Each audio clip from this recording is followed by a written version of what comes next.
Moi, c'est le général du slam d'Afrique, sultan de la Fada. Parolier de mon état, je viens de la tête du Togo appelé Savannah.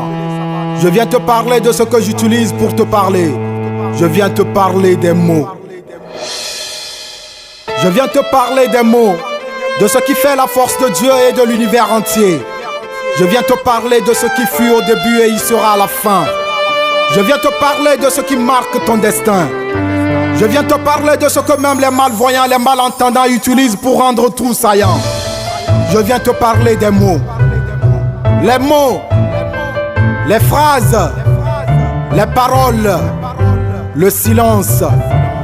Les mots, les phrases, les paroles, le silence. Le silence. Il suffit de quelques mots de rassembler quelques lettres pour guérir tous les maux et embellir le mal-être. Il suffit de quelques vers de la plume de Prévert pour oublier nos histoires. De quelques lignes de Rimbaud pour dire au revoir à nos idées noires. Des mots de Joseph Kokou Kofigo glissant comme le fil de l'eau, noyant les peines et les sanglots. Juste quelques mots pour nous apaiser le quotidien et relever le vécu de chacun. Même sans rien dire, les mots apaisent celui qui les pense. C'est encore plus agréable quand les mots d'autrui touchent nos blessures et les pensent. Par les mots des imams et pasteurs qui prêchent et métamorphosent nos esprits. Par les mots de ces vers de slam, je décris ce que j'utilise et visualise et transcris.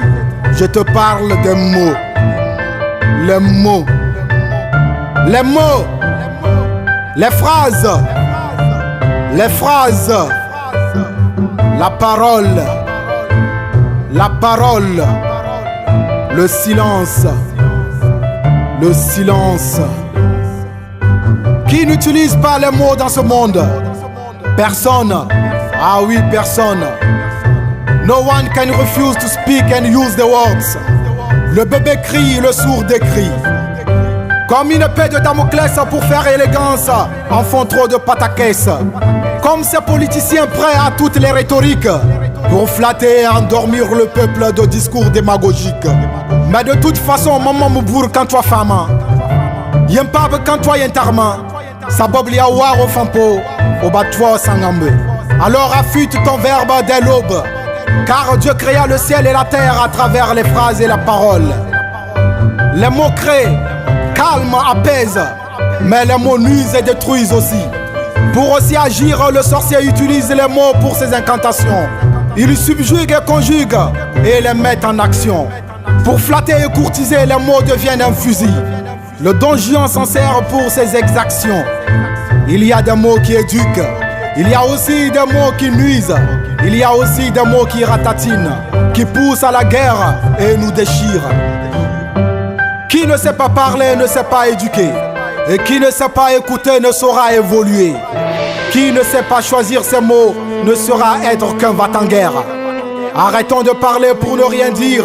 Arrêtons d'en rajouter à nos propos des autres des mots, au risque d'être infidèles comme des tonneaux vides qui tonnent faux. Ah, les mots, les mots, la parole, les phrases, le silence, le silence.